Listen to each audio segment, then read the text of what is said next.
Welcome in. This is episode 2 of the Round Pen, and I've got Mr. Adam Cross here with us. Glad to have you on today. Man, it's good to be here. Yeah. Hey, if y'all don't know, this is Adam Cross, his wife Mary. They have come on board with us. He has been hired on, and they're going to be spending their time here with us until January, and we're going to be getting into that here in just a minute. Adam, tell us a little bit about your background. Well, I guess where to begin? I'll start at the beginning. Okay. So I was born naked at a young age.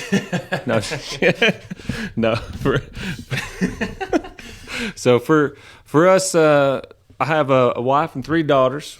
My wife and I have been married 22 years. My oldest daughter is Abigail. She's married and lives in Florence, Alabama right now. My middle daughter is Annie, and she lives in South Carolina. She's engaged, and my youngest is Colleen, just graduated last year.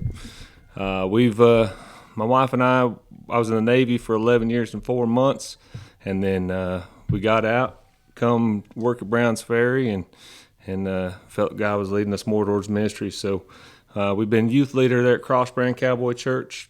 Then I went to Stillwater's Cowboy Church as associate pastor, and now God opened this door, so we'll be going down to Thousand Hills South. Thousand Hills South. That's going to be our new church. It's going to be a satellite campus of our church house here, and we're going to be opening that campus up when? January 8th. That'll be our first service down there. Okay. January 8th. We're working on a location right now as we speak. This is going to be the podcast toward the end of the month of August 2022. Hopefully we'll have closed on a property by That's then. right. It's somewhere around St. Joe area. Somewhere around the St. Joe area. So January the 8th, what's it going to look like? So for the service will be essentially the service down there is going to look identical to the service here. It's going to be a different worship group. Tyler's going to be down there helping us out with leading worship, and some others will be down there, and I'll be bringing the word down there, and then it'll be a service on Sunday. All the Wednesday night stuff, all the community groups, those will still be going on throughout Thousand Hills. God opens that door. We might open some more community groups down the southern side of the county, but other than that, it'll be just a service meeting place on Sundays, and then we'll be continuing to fellowship here at Thousand Hills. Well, good deal. So the purpose behind this, I don't know if you've been here on Sunday mornings, it's a little bit crowded. It is. And so instead of just continuing to add on to this building and expand, we decided to open up another campus in the south end of the county. We feel like we've got a lot of people traveling up this way from down there, and it was time to do something like this. And That's right. So I want to go back a little bit to your earlier years. You were in the Navy. That's right. I don't know if y'all can tell from this, but Adam's a fairly tall and broad human being. That's right. What was your detail? Like what did you do in the Navy? So I joined the Navy. I was a nuclear machinist mate. So we went through, learned how to operate nuclear reactors on submarines. So then I went to a submarine out of Bangor, Washington, and I was stationed there for 3 years. And then I come back to South Carolina, work prototype to teach the students how to operate nuclear reactors. So you were on a sub. That's right. Me and you've talked about this It before. was a small one too. me and you talked about this before. The sleeping arrangements on a submarine are not known to be very roomy. Yeah. For a small man. It wasn't great. I mean, my first underway, I was new, so I was sleeping next to a torpedo sitting next to me.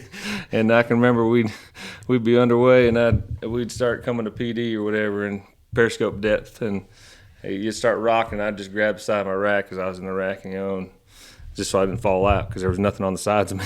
Oh. And then when I moved up and I got a little bigger rack, it was enclosed somewhat, but the length wasn't the same. So you always kind of had to curl up just a little bit on your side or whatever the case. It wasn't like the Hilton, I guess you could say. Yeah. But now when y'all go, you say underway, meaning you're on the sub. That's and right. You're moving. That's right. How long would y'all stay down on a typical mission?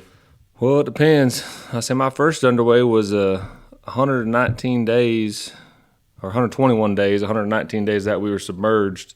But normal submarines, they'll usually go out, I don't know, probably about 60 to 90 days somewhere in there, and then they'll pull in somewhere. So as long as you got food and air, you can stay down. That's right. Yeah, you don't have to worry about running out of fuel. Nope, we got plenty of fuel. Yeah.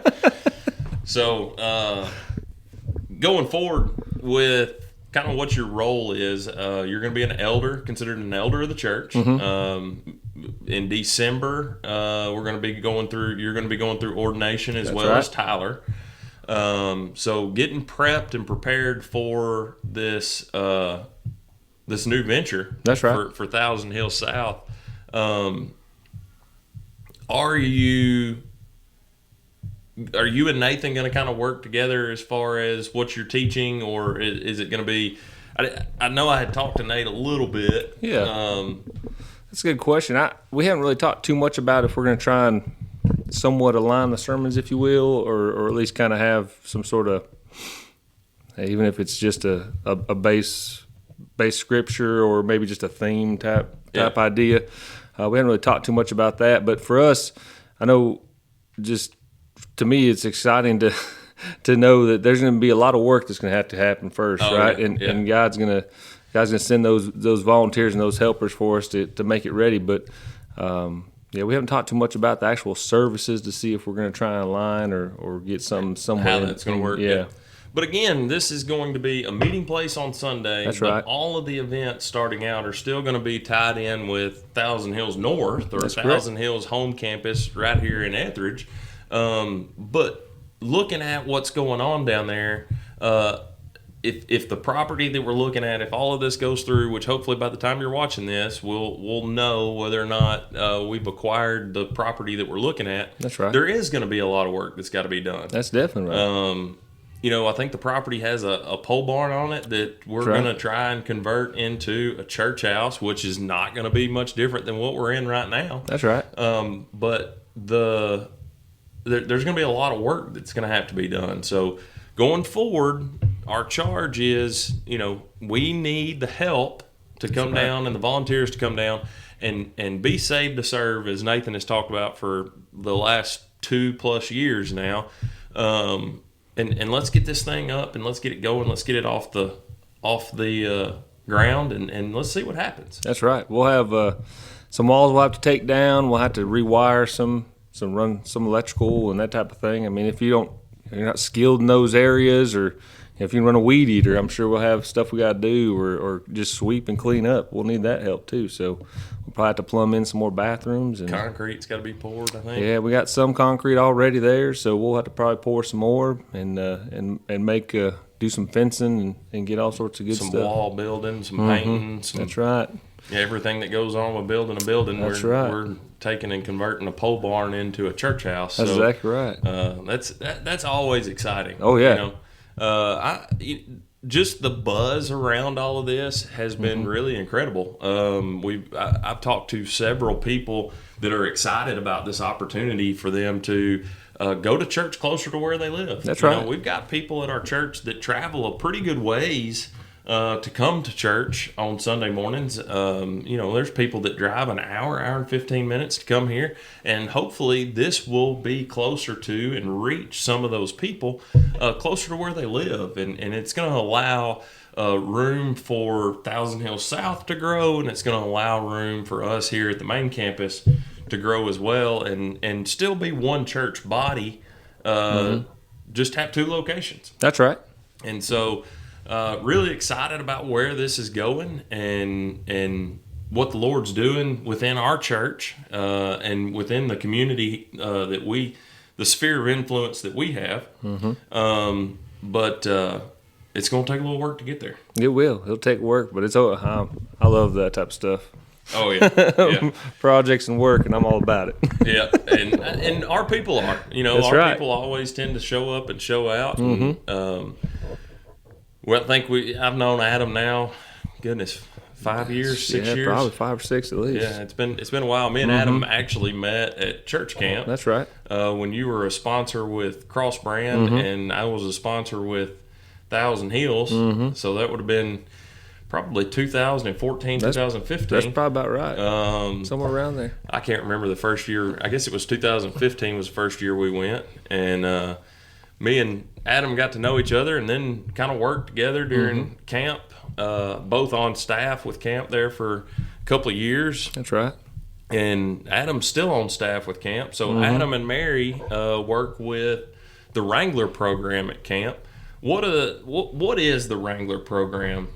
So the Wrangler program for our AFCC Cowboy Camp is 18 to 22-year-old young adults that meet the requirements. So we'll do a questionnaire, we'll do interviews on phone, we'll call their contacts, their youth leader, their pastor, that type of thing, and then there'll be a selection process for them to come in, and essentially when they get there, we'll do trainings and we'll ensure they're all at the same base level of knowledge, and then they're pretty much like a counselor for those teens and preteens, and what that does, that just brings them a little closer to that age group so that they have a little more of a connection than possibly me or you would. Yeah, and it's a really neat program when you get down there and you get to see it, because they are like a counselor, but again, they're a little bit more than what a camp counselor would be if you've ever been to church camp before. They are assigned to a herd group, is what we call them when they get down there, and then they'll spend the week with that herd group, and they're kind of the spiritual leader, if you will, for that group. Now the group will have sponsors and adults in it, but a lot of times those sponsors are just volunteers. That's right. They may not have a very deep or huge understanding of Scripture. They were just off that week and able to go, and so these Wranglers are able to kind of step up and kind of have a spiritual direction for those teens and preteens for the time that they're down there. And what's crazy and has always blown my mind about camp is somebody figured it up one time. I believe it was Mr. Steve Olney that figured it up and figured up exactly how much time is spent at camp versus how much time we spend at church in a year. That's right. And there's more time, total time spent on the grounds of camp than there is spent in the church house if you come to church for an hour and a half to 2 hours every week. So, that's right. It's kind of crazy, the amount of time that you get to spend with these kids while you're down there. Exactly right. But I'm excited to have Adam and Mary on board and wanted to take this time to kind of introduce him. Some of you may not have met him. A lot of you probably have. He's been around our church for a very long time. That's right. And it's just been kind of glad to be able to bring him on board and his wife. Most of your kids are all out of the house. That's right. Well, my youngest is still there right now. She but graduated. She's graduated, and she's, of course, looking to what's next. She'll be doing some college courses and staying at the house initially, but we never know. Yeah. Never know. Well, Adam, it's been a pleasure. I'm glad you came on with us, and look forward to what's coming. Yeah, I do too, man. It's going to be exciting. Good deal. Thank y'all for watching, and we'll see you next time.